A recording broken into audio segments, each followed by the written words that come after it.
Salut les Wargamers, c'est Ivy de French Scripture, votre chaîne de rapport de bataille tuto et live peinture. Aujourd'hui, je suis accompagné de LOL pour la lecture et l'analyse du nouveau codex des Imperial Knights, les gros robots. On continue dans cette 9e édition de Warhammer 40 000, les Game Workshop sortaient cette semaine l'Imperial Knight et le Chaos Knight.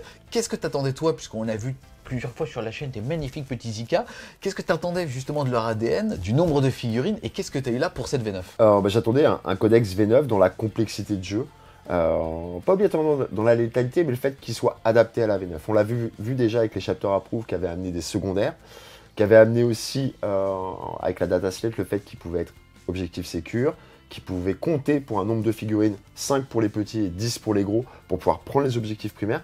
Parce que clairement, le codex V8, par rapport à la mouture de la V9 sur les objectifs primaires, sur le fait de scorer, était plus adapté. Et là, clairement, on l'a retrouvé. Ça veut dire des objectifs secondaires supplémentaires, de la complexité de jeu. Ça veut dire qu'on peut vraiment donner une personnalité. On a peu de figurines, mais on peut leur donner une complexité, une profondeur entre, vous allez le voir, les traditions de maison, les cours exaltés des up, les aptitudes de lige, le fait qu'ils puissent buffer. Tout ça cumulé va donner une complexité sur peu de figurines. Et donc, c'est un codex qui correspond à la V9, avec tout ce qu'on a pu voir dans les codex précédents, une vraie profondeur et une vraie aspérité ou une vraie âme pour chaque figurine qu'on joue, et c'est top. Je rejoins parfaitement ce que tu dis, c'est-à-dire vraiment, on va pouvoir rendre chacun de ces petits Zika ou gros Ika d'ailleurs complètement unique, et ça c'est génial. On s'imagine justement à la tête de ces gros robots et avec des grosses armes. Alors on est vraiment dans la lignée de ce qui se fait au niveau des RK, c'est-à-dire peu de tirs, mais oui. C'est dingue le nombre de dégâts qu'ils peuvent faire, et toujours la même chose, c'est-à-dire que le pire ennemi d'un Ika, c'est pas un fuseur, c'est une urine. C'est un bout de branche, une grosse branche. On l'a vu sur le rapport, et il y en a un qui est tombé tout le temps. On commence la lecture et l'analyse de ce codex par comprendre un petit peu justement là où Game Workshop veut nous emmener avec les aptitudes de détachement. Si on veut jouer Ika, on peut alors jouer un détachement auxiliaire super lourd, c'est-à-dire avec un seul Ika dedans, comme un allié par exemple. Celui-ci, comme la règle de ce détachement le stipule, il n'héritera pas alors d'une règle de maisonnée, mais on pourra quand même justement détourner un petit peu les règles en disant que celui-ci est sans fief, et il pourra alors choisir un trait de fief qu'on découvrira tout à l'heure. Je précise néanmoins que ce sans fief justement passe agent neutre, et ça veut dire qu'il ne casse pas les aptitudes de détachement et même d'armée des armées de l'Imperium. Et si on veut enfin vraiment jouer avec une lance de chevalier, alors on va utiliser un détachement super lourd, et celui-ci va nous coûter normalement 6 points de commandement, et on va pouvoir justement en récupérer 3 si dedans on a 1 ou 2 gros et de 3 à 5 petits, ou alors récupérer ces 6 PC pour en avoir 12 au début de la partie qu'on découvrira juste après. Alors il va falloir avoir 1 ou 2 gros et minimum 6 petits pour vraiment se faire plaisir au niveau des stratagèmes. Il y a une vraie volonté, on le sent dès la manière dont tu vas construire ton détachement super lourd si tu veux jouer que IK, qu'on essaie de nous diriger vers les Armigers et les Questoris. Le Dominus, on va le voir plus tard, reste une très belle figurine avec le Castellan et le Valiant, mais dans les buffs qu'ils donnent ou dans ce qu'ils peuvent nous coûter, soit on va essayer de le limiter à 1, ça veut dire dans le détachement avec plein de petits Armigers et un Titanesque, soit plutôt aller se diriger vers les Questoris avec des soit full Questoris, soit avec des Armigers. Ensuite, si on décide de jouer Ika, la notion quand même de se dire que les petits Armigers, eux vont être super OP, c'est-à-dire qu'ils prendront le contrôle d'un objectif, quel que soit le nombre de figurines adverses s'il n'a pas cette règle-là, et que quoi qu'il arrive, les petits comptent pour 5 figurines, et les gros qui, eux, ne sont pas super OP, eux vont compter pour 10 figurines. On l'avait vu dans le Chapter Approved avec cette règle qui était apparue, il y avait une vraie volonté de mettre à niveau sur la V9 les Ika. Et les RK aussi, mais les IK, avec le primaire qui représente 45 points, les IK jouaient même pas en fait. Donc maintenant, avec les objectifs sécures, le fait de compter pour multi-figurines 5 et 10, et il y a une règle qui peut permettre aussi pour qu'un gros compte en super OP, fait qu'ils reviennent dans le game, en tout cas déjà rien que pour le primaire. Et pour terminer sur les règles des Ika, se dire qu'à partir du moment où celui-ci est titanesque, alors il va pouvoir passer au-dessus des figurines de quasiment tout type, et en plus de ça, il va pouvoir recharger derrière et tirer quand même. Exactement, ça c'est vraiment pas mal, parce qu'on va le voir, en plus il y a des stratagèmes qui fait que quand il traverse des foules, il peut créer des blessures mortelles. Le fait qu'il soit pas stuck, c'est-à-dire qu'il soit pas bloqué, ça a été quand même un peu troublant de se dire qu'un gros Ika, il y a un Gretchin qui arrive et puis il peut plus désengager tir, désengager charge. Voilà, tout ça fait qu'il peut traverser et en plus désengager tir, désengager charge pour les titanesques. Ensuite, une fois qu'on a choisi quel type de détachement on va vouloir jouer, alors on va devoir se diriger vers deux types d'IK. On va retrouver les Mechanicus, ceux qui sont justement au niveau du fleuve avec l'Adeptus Mechanicus, qui vont avoir un bonus de plus 1 point de vie si jamais c'est des petits, plus 2 points de vie si c'est des gros, et en plus de ça, à chacune de ces phases de commandement, récupérer un PV perdu. On va aussi pouvoir choisir l'autre type d'IK, c'est-à-dire les Questors Imperialis. Eux vont gagner 1 au jet d'advance et de charge. En plus de ça, lors des mouvements d'advance et de charge, donc tout sauf les mouvements normaux, ils vont ignorer les malus type forêt qui disent -2 par exemple au mouvement. Et enfin, ils vont pouvoir ajouter 1 pouce à leur phase de consolidation et d'engagement, c'est-à-dire bouger alors de 4 pouces. Exactement. Il y a toujours eu ça, hein, c'est-à-dire déjà dans les codex précédents, le fait de choisir plutôt Mechanicus ou plutôt Imperialis. On va le voir plus tard, ça détermine potentiellement des stratagèmes qui sont spécifiques, des traits de corps exaltés qui vont permettre aussi de up des personnages en leur donnant des attitudes supplémentaires. On a des spécifiques Mechanicus, spécifiques Imperialis. Il y a déjà eu toujours cette volonté de split. La possibilité, c'est de jouer des sans fief et d'aller chercher un peu de chaque, mais même les sans fief, il va falloir les identifier, Imperialis ou Mechanicus. On va maintenant passer au Maisonnet, le fait de prêter allégeance justement à une grande famille d'Imperial Knight. On va en avoir des Mechanicus, des Impérialistes, et si jamais on ne trouve pas son bonheur dans les existantes qui à chaque fois vous nous permettent d'avoir une petite règle, un stratagème, un trait de seigneur de guerre et une relique, on va aussi pouvoir fabriquer la sienne, et en plus de ça, si jamais on décide d'être sans fief, c'est-à-dire de ne pas avoir de maître, d'être un Ronin, quelque part, alors on va pouvoir justement en plus en fabriquer une complètement custom, avec la particularité de se dire que chacun des IK va avoir un de ces traits. Alors ça ajoute beaucoup de complexité de lecture, on recommande clairement aux joueurs débutants de choisir de prêter allégeance à une maisonnée, puisqu'au moins il y aura moins d'erreurs possibles. Clairement c'est génial, c'est-à-dire que tu pars sur un sans fief, tu peux avoir une tradition, donc un petit up pour chacun de tes IK, mais si tu veux jouer un certain nombre d'armigueurs ou de questoris, ça va commencer à devenir très complexe. L'avantage des maisonnées nobles, que ce soit Imperialis ou Mechanicus, c'est que tu as automatiquement aussi un stratagème spécifique, une relique spécifique, un trait de seigneur de guerre spécifique, et souvent ils sont plutôt pas mal. On va retrouver les intitulés qu'on connaissait précédemment, et qui ont plus gardé un peu leur âme, c'est-à-dire plutôt tir, plutôt corps à corps, plutôt résistance, aussi bien en Imperialis qu'en Mechanicus. Moi, personnellement, il y en a déjà 2-3 qui me font de l'œil. Mais écoute, on va commencer tout de suite par la plus gourmande. C'est la maisonnée qui vient du Mans, c'est la maisonnée terrible. Elwood, on te salue. Là, c'est une maisonnée Questor Imperialis uniquement. On va avoir comme trait vaillant guerrier. À chaque jet d'advance ou de charge, on va jeter un dé supplémentaire, donc 2 pour les advances, 3 pour les charges, et défausser le plus bas. Ensuite, on va débloquer le stratagème la gloire par l'honneur. Utilise stratagème à la phase de combat. Quand une figurine de la maison terrible de votre armée est choisie pour combattre, jusqu'à la fin de la phase, elle va avoir plus une attaque, et en plus de ça, elle pourra relancer les jets de touche de 1. Le trait de seigneur de guerre de la maisonnée sera le fait que le seigneur de guerre pourra relancer les jets d'advance et de charge. Quand on commence à jeter 2 dés en advance et 3 de charge, la variance elle est vraiment poussée vers le haut, donc c'est plutôt cool. Et la relique, ça va être la tonnerre de Valtoris. On va pouvoir justement remplacer un objet à tir rapide et à 72 pouces faire des 6 tirs plus 6 de force 9 PA-2, dégâts flat 3 en déflagration. On le voit tout de suite, on le voit la terrine du Mans, mouvement, prise de map, quand tu arrives au corps à corps, plus une attaque.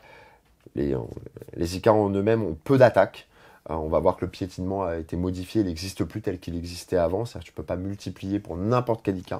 Les IK qui ne sont pas de corps à corps vont perdre en létalité au corps à corps. Donc là, il y a une volonté d'aller sur plutôt des questoris mixtes, c'est-à-dire aussi bien corps à corps que tir, la preuve, la relique avec le busier à tir rapide, qui est vraiment une belle relique aussi, et d'aller prendre la map et de pouvoir potentiellement charger, être ultra agressif. Yes, parce que là tu vois un Galant qui de base a 5 attaques, qui bouge de 12, on va pouvoir se dire, alors on a perdu l'advance et charge sauf avec les petits, on en reparlera tout à l'heure, on a la capacité des liges, et le fameux IK dont je parle en fait permet de buff 1, voire 2 petits, en disant toi par contre tu peux advance et charge, et là quand tu commences à dire je jette 2 dés, je retiens le plus fort que j'ajoute à mes 12 de mouvement, et que derrière je vais charger à 12, à potentiellement 3d6, voire reroll si c'est le seigneur de guerre, c'est fiable quand même. Il y a en plus un stratagème qui te permet d'auto-advance à 9 avec un armigueur. Donc tu veux faire un missile, t'as un missile. Après... T'as un crouton. C'est aussi bien qu'il ait une attaque en plus, parce qu'ils n'ont pas beaucoup d'attaques de base, donc c'est bien, il y a une volonté de... Ok, je te l'envoie le missile, mais il fera pas n'importe quoi quand il arrivera. Ensuite, on passe à la maisonnée Griffith, moins gourmande, mais tout aussi intéressante. puisque elle, ça va toujours être une maisonnée Questor impérialiste. Elle va avoir comme buff le fait que si on a chargé ou avons fait une intervention héroïque, alors on va avoir bonus de plus une attaque. On va avoir un stratagème qui coûte quand même 2 PC qui fait tueur de dragon. En gros, soit à la phase de tir, soit au corps à corps, on va avoir plus 1 pour blesser si la cible de l'attaque est un véhicule ou un monstre. Le trait de seigneur de guerre, celui-là il est vraiment intéressant, va permettre au seigneur de guerre de pouvoir déclarer une charge à un tour où il a advance, donc ça c'est vraiment pas mal. Et la relique, c'est la marque de la lance, tout simplement on va dire des blessures de mortel au moment de l'impact, c'est-à-dire à partir du moment où on a chargé, on va jeter un dé. Sur un 1, c'est un prout. Si on fait 2 à 3 sur le jet de dé, alors ça sera des 3 blessures mortelles. Sur du 4-5, ça sera 3 blessures mortelles flat. Et si on fait un 6 magique, alors ça sera des 3 plus 3. C'est plutôt pas mal parce qu'en fait, on va voir, il y a aussi au corps à corps pas mal de sources de blessures mortelles. Le piétinement a été transformé par un stratagème qui va pouvoir provoquer des blessures mortelles. C'est vrai que, voilà, la Griffith, on a compris, quoi. Le seigneur de guerre, il fonce ligne droite et puis il fait mal, quoi. Pour clôturer sur Griffith, bon bah c'est très sympa, tu vas avoir un Nika qui va aller tout droit, qui va être aussi lui aussi un crouton, mais on recommande plutôt d'utiliser cette maisonnée avec plus de 1 gros, puisque là le gros va aller tout droit, ou en tout cas on pourrait se dire qu'un petit pourrait être personnage quand même et donc être seigneur de guerre, mais si on perd son gros, on va voir qu'on perd pas mal de saveur justement sur le buff des copains qui sont eux plus petits. Et donc se dire que dans ce genre de maisonnée, on va jouer 2 gros au moins, puisque l'un va mourir assez vite, le seigneur de guerre, et il nous en faut un autre pour pouvoir justement buffer via les liges. Ensuite, on passe à la maison Cadmu en Questor impérialiste. Toujours, la tradition de maisonnée va permettre tout simplement, quand on est au corps à corps et qu'on cible tout sauf des véhicules et des monstres, de pouvoir relancer jet de blessure de 1. Et en plus de ça, si l'unité contient 6 figurines ou plus, alors de relancer tous les jets de blessure. Le stratagème va être la matrice qui va coûter 1 à 2 PC, 1 si on est petit, 2 si on est gros, tout simplement de pouvoir intercepter une unité qui rentrerait dans les dents de 12 pouces d'un de nos Zika venant des renforts. Le trait de seigneur de guerre va être vétéran de Griffon 4, puisque, en gros, tout simplement, quand ce seigneur de guerre subit des dégâts, on va diminuer chacune des blessures de 1 dégât. Et la relique, ça va être l'œil du chasseur, tout simplement le fait d'ignorer les couverts quand on tire avec une des armes du porteur. Bon, c'est pas une maison qui m'attire principalement déjà parce qu'elle est sur sa tradition, elle est dirigée vers la masse, donc il faut être sûr de tomber contre une armée de masse. Puis le reste, c'est pas, voilà, l'œil du chasseur l'ignore couvert. Quand tu vas voir un peu la PA des différentes armes, l'ignore couvert, bon, c'est pas ce qui te trouble le plus, quoi. On continue toujours dans les impérialistes avec l'iconique maison Hawkshroud. Là, le trait va tout simplement faire que on va avoir des paliers dégressifs dépendamment du nombre de PV qu'on a perdu. Et ben là, on sera considéré comme ayant le double, donc c'est plutôt sympathique.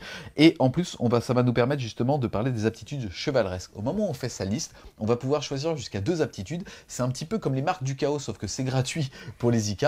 On va avoir un petit bonus au début de la partie, et dépendamment de certaines actions qui vont dépendre justement de si on est un noble ou pas, si on a de l'honneur ou pas. Et ça va dépendre de petits critères qu'il va falloir justement réaliser. Alors on va avoir certains bonus. Ça va être un nombre de points qu'on va devoir cumuler. Et là, cette maisonnée va nous permettre d'en avoir un systématiquement en plus de celui de base qu'on a.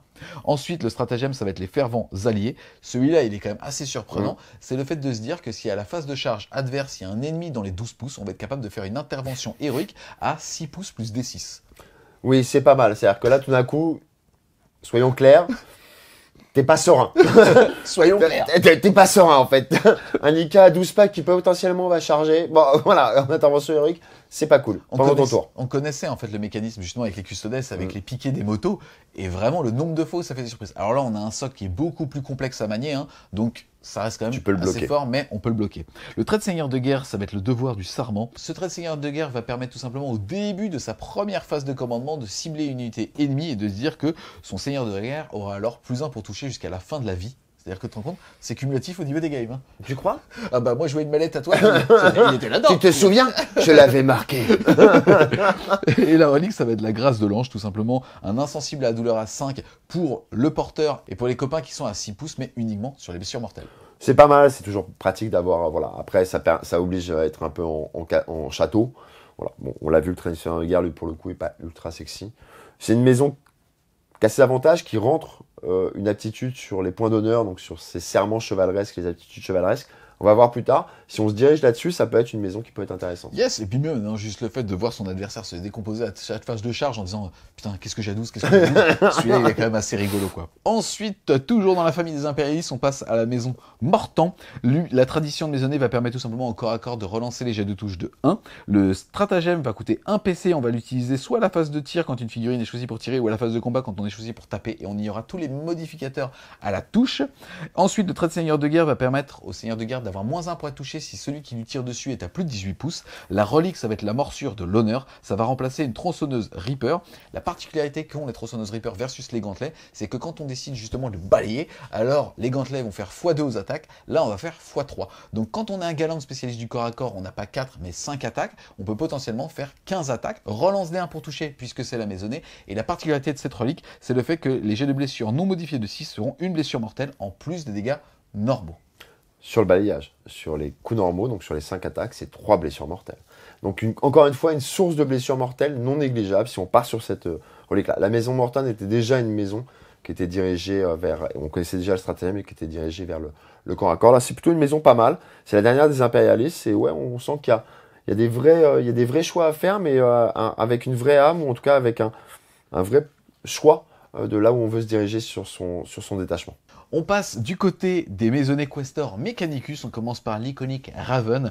La tradition de maisonnée va lui permettre tout simplement, vis-à-vis des tirs, d'être considéré comme étant immobile, même si celle-ci a Advance. En gros, vous allez pouvoir tirer avec vos armes lourdes ou d'assaut, sans aucun malus, jamais, quelle que soit la chose, sauf si vous avez fait un désengagement, puisque pour le coup, c'est un mouvement spécifique. Ensuite, le stratagème, ça va être l'ordre du compagnon. Pour un petit PC, ça se fait avant la partie, et on peut le faire jusqu'à 2 fois en 2000 points. Tout simplement le fait de se dire que les IK qui seront justement buffés par ce stratagème pourront alors relancer à chacune de ces activations un jet de touche, un jet de blessure et un jet de dégâts. C'est quand même plutôt fort. Oui, c'est fort, on est d'accord. Et là, on le voit déjà, c'est Kraven. Ça reprend un peu ce qu'on connaissait, donc l'advanced tir. Plus ce stratagème, on est dirigé vers le tir. Et c'est fort. Ensuite, le trait de seigneur de guerre, ça va être maître de l'épreuve. Tout simplement, à partir du moment où on subit une attaque qui est jusqu'à PA -2, on va alors diminuer la pénétration d'armure de 1. Et enfin, la relique, c'est la bannière inviolée. Le porteur va gagner une aptitude d'aura qui va permettre aux armingers, donc les petits à côté à 6 pouces, de relancer tous les jets de touche de 1. On précise que les aptitudes de lige qu'on va retrouver sur les gros permettent de buffer à la phase de commandement les petits à 12 pouces, mais on doit en choisir qu'un. Là, c'est tout le monde à 6 pouces. C'est fort, c'est très fort. Là, cette maison commence déjà à prendre un petit up. Tu as de la mobilité, tu as du tir, tu peux avoir 2 Questoris full buff, les armigers en bulle autour. Voilà. C'est un peu le problème qu'on va avoir sur le codex Sika, c'est quand tu vas commencer à vouloir aller chercher tous les traits de seigneur de guerre, toutes les reliques sympas, et ainsi de suite, bah, tu n'auras pas assez d'IK. Mais tu auras assez de PC, et ça, c'est bien. Ensuite, on passe à la maison Taranis. La maison Taranis, elle permet d'avoir un trait qui permet d'avoir un insensible à la douleur sur toute son armée à 6, sauf sur les blessures mortelles. C'est quand même un 16e de tanking en plus. Le stratagème, ça va être notre heure la plus sombre. Ça vaut 1 à 2 PC. 1 si c'est sur un petit, 2 si c'est sur un gros. En gros, quand un gros meurt, ça fait beaucoup de gros. On va à la fin de la phase jeter un D6 et sur un 4+, il va revenir avec 3 PV restants. On rappelle que là, on est justement sur les maisonnés Mechanicus, que ça veut dire qu'à sa phase de commandement, on regagne 1 PV et qu'il existe une relique qui est le masque de l'Omnimessie, petite dédicace à Maf avec l'Omniméfion, qui va lui permettre de regagner D3 PV. Donc en fait, D3 PV plus 1, quand on avait 3, on peut monter à 7 PV. Ça fait pas plaisir quand même à sa phase de commandement subséquente. Je n'arrêterai pas de parler pour faire croire que le codex est encore plus complexe qu'il ne l'est. Le trait de seigneur de guerre, ça va être le chevalier de Mars. Celui-là aussi est super intéressant, puisque là, en gros, après avoir jeté un D3 ou un D6 pour un jet d'advance, de touche, de blessure, de dégâts, de charge ou de sauvegarde, on va pouvoir dire une fois par game que celui-ci est considéré comme un 6. Et si au niveau de son aptitude chevaleresque, vous rappelez-vous, mais on va vous les présenter juste après, c'est tout simplement 2 vœux qu'on va choisir au début de la partie, avec justement certaines conditions, et à partir du moment où on a répondu à certaines conditions, on va avoir un nombre de points, à partir du moment où on a 6 points, on va être vertueux, alors là on pourra le faire une fois par tour. Ouais, alors, bon, c'est pas les 6 stars, hein, mais c'est pas les dés de fois. Mais c'est quand même très fort de se dire qu'on va avoir un IK qui potentiellement aura un 6 ou un 3. C'est un D3 ou un D6 dans sa petite besace. Une fois par bataille. Après, si on veut jouer donc les serments, les aptitudes chevaleresques, les points d'honneur, et qu'on arrive vertueux, on pourra le faire une fois par tour. Ça commence à devenir très fort. Après, il faut se diriger sur ce trait de seigneur de guerre si on a l'intention de jouer les points d'honneur à fond. Alors, franchement, ce que je trouve génial, c'est que là, on commence justement à voir aussi l'ADN, c'est-à-dire qu'on va avoir son gros IK qui sera justement le porteur de ce trait. Bon, concrètement, moi, ce que je fais, c'est que je le focus, comme ça, on se dit 50% de tes règles, on arrête, et puis on joue en narratif, tu vois. Hein, trop complexe. Croisade, on joue croisade. Et enfin, la relique, c'est la fureur de Mars, très intéressante. Elle permet tout simplement à un fuseur jumelé, une lance thermique ou un canon thermal.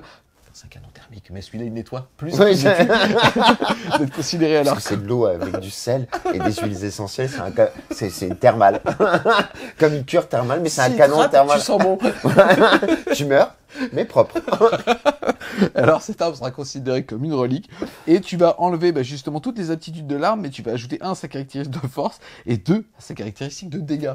Oui, alors ça fait déjà ça tire fort, et là ça tire très fort. La fureur de masse, c'était déjà dans les anciens codex un fuseur, un canon thermique up. Là, ce qui est pas mal, c'est qu'ils te permettent d'aller le mettre sur autre chose que juste le méga canon thermique d'un Questoris. Est-ce qu'on peut dire que celui-là il décape? Il gomme un peu ou pas? Celui-là, ouais, tu sens pas bon à la fin. On continue dans les maisonnées Mechanicus cette fois-ci avec la maisonnée Krast. La tradition de maisonnée dit qu'un jet de touche non modifié de 6 blesse automatiquement la cible, et si on est titanesque, c'est sur du 5. C'est très fort, c'est l'équivalent statistique de +1 pour blesser, hein. C'est quand même assez fort. Ouais, ça tape fort. Krast, c'était déjà le cas, hein. On le voyait déjà parce que c'était la reroll au corps à corps. La blesse auto sur du 6 ou du 5 quand t'es titanesque, ouais, ça commence à picoter. Le stratagème aussi assez intéressant, agressivité contrôlée, ça vaut 1 PC, on va l'utiliser au début de sa phase de combat, on va choisir jusqu'à 2 unités Harbinger de son armée, et celle-ci va avoir +1 attaque et +1 à la PA. On précise qu'il existe un stratagème qui est le fait de taper en meute à partir du moment où on a 2 petits au corps à corps, et ceux-ci vont gagner alors +1 attaque, donc là +2 attaques, donc ils vont passer de 4 à 6 attaques par tête de pipe, et avec leur petite tronçonneuse, tu peux passer en balayage, donc le multiplier. Donc là, sachant qu'ils vont blesser sur du 6 auto, quand tu commences à cumuler, plus P1 de pénétration d'armure, quand tu commences à cumuler, tu vois bien l'image de plein de petits avec leur tronçonneuse, les Warglaives qui foncent et qui vont mettre des petites roustes. Ensuite, le trait de seigneur de guerre, ça va être le premier chevalier, amélioré de 1 à la caractéristique de combat en fait, du seigneur de guerre. Et en plus de ça, à partir du moment où son armée, on en reparlera tout à l'heure, devient honorée, c'est-à-dire qu'on a déjà un certain nombre de points, et ben là, on n'est pas considéré pour le seigneur de guerre comme étant honoré, mais comme étant vertueux. Donc là, on est maximum de buff. Par contre, attention, ça ne se stack pas. Et enfin, la relique, c'est la marque du bourreau. Ça va tout simplement permettre, quand on cible un monstre ou un véhicule, d'avoir +1 dégâts. Et en parallèle de ça, si on cible un titanès, d'avoir +1 pour blesser. C'était une relique qui existait déjà, qui était différente en fait, elle rajoutait des dégâts selon si on tirait sur un véhicule ou sur un titanesque. Là, elle est un peu modifiée sur une amélioration de blessure, ce qui est pas mal. Donc, par contre, elle est clairement dirigée vers un adversaire qui a soit des monstres, soit des véhicules, soit un titanesque. Et on termine avec les maisonnées Mechanicus existantes, avec la maison Vulcaire. On va avoir comme tradition le protocole Firestorm, tout simplement le fait que quand on tire sur l'unité la plus proche, alors on va pouvoir relancer les jets de touche de 1. Comme stratagème, on va avoir le bombardement de saturation qui va valoir 1 PC si c'est un petit, 2 PC si c'est un gros, et tout simplement des 6 explosifs à la touche, c'est-à-dire que quand on fait un jet de touche de 6, on fera 2 touches au lieu de 1. Le trait de seigneur de guerre va être tout simplement un transhumain, c'est-à-dire que le seigneur de guerre, bien qu'il ait une endurance de 8, mais ça pourrait être sur un petit qui a une endurance de 7, alors il ne sera blessé que sur du 4, 5, 6. Et enfin, la relique, c'est le masque de Loric qui lui permet tout simplement d'avoir une aura de terreur à 12 pouces de lui qui va donner -1 en commandement, -2 si on est à 6 pouces, et un +1 au test d'attrition si on est à côté. C'est une maison qui est sympa. Moi, j'aime bien le bombardement, le fait d'avoir les 6 explosifs. Parce qu'on va voir, il y a une relique, c'est la fureur de l'infini, c'est-à-dire que sur une Gatling, une grosse Gatling, qui a beaucoup de tirs, parce que c'est 12 tirs plus D de 6. Si en plus les 6 sont explosifs, tu commences à imaginer. Voilà. Ce qui est un peu dommage, c'est la relique, le fait que j'aime pas trop tout ce qui donne des malus de commandement ou d'attrition. Je trouve on n'est pas dans un méta braverie ouais, en fait. Exactement, ça joue pas beaucoup là-dessus.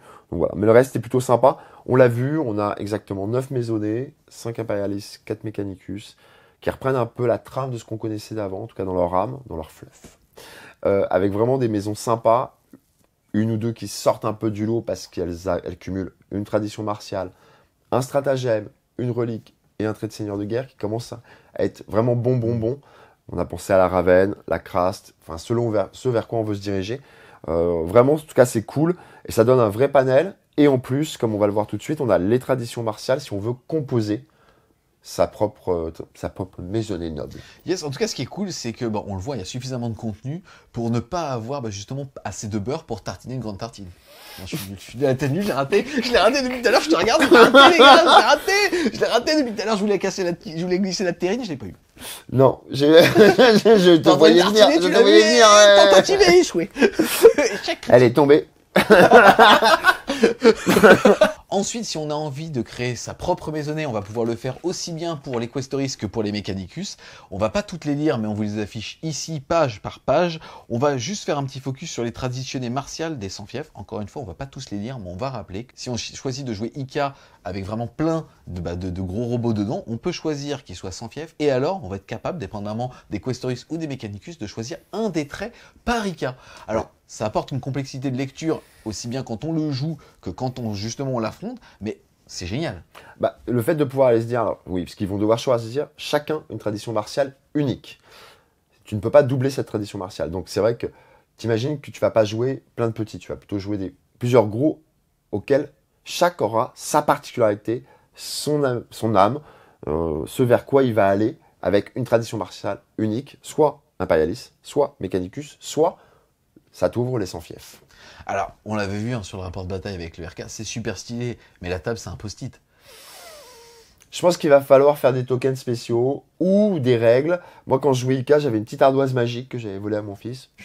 Mais c'est vrai que c'était pas mal de pouvoir dire, tiens, le vert, il a ça, le rouge, il a ça. Parce que sinon, tu t'y perds un peu. Et puis, c'est aussi pour être plus proche vis-à-vis de son adversaire. Voilà. Donc, ça peut être pas mal de pouvoir différencier les Ika ou la version post-it que nous avons vue dans le rapport de bataille. C'est pourquoi j'ai perdu, hein, c'est à cause des post-it, hein, j'étais troublé moi. On passe maintenant au stratagème. On va commencer par le ciblage calculé qui va valoir entre 2 et 4 PC. C'est un stratagème qu'on va utiliser à la phase de tir quand une figurine Questor Mechanicus. Donc petite restriction ici sur la famille des Ika qu'on a choisi. Là, si on fait un jet de blessure non modifié de 6, alors on va faire des blessures mortelles égales à la caractéristique des dégâts de l'arme. Il faut imaginer qu'il y a des armes qui font dégâts 8 plus des 6. Donc là, ça sera des mortels. Par contre, c'est pas en plus, c'est à la place des dégâts normaux. Et ça prend fin. Oui, ça coûte 4 PC, tu comprends pourquoi en fait. Hein, parce que bon, bim, 8 mortels d'un coup, voilà, ça calme un peu. Il est très fort, il est cher, mais il est très fort. Après, il dirige, tu vas pas l'utiliser sur un... Tu peux l'utiliser sur un Armigeur Elverine avec des dégâts 3 pour essayer de multiplier les mortels. Non, c'est une source de mortels non négligeable, clairement.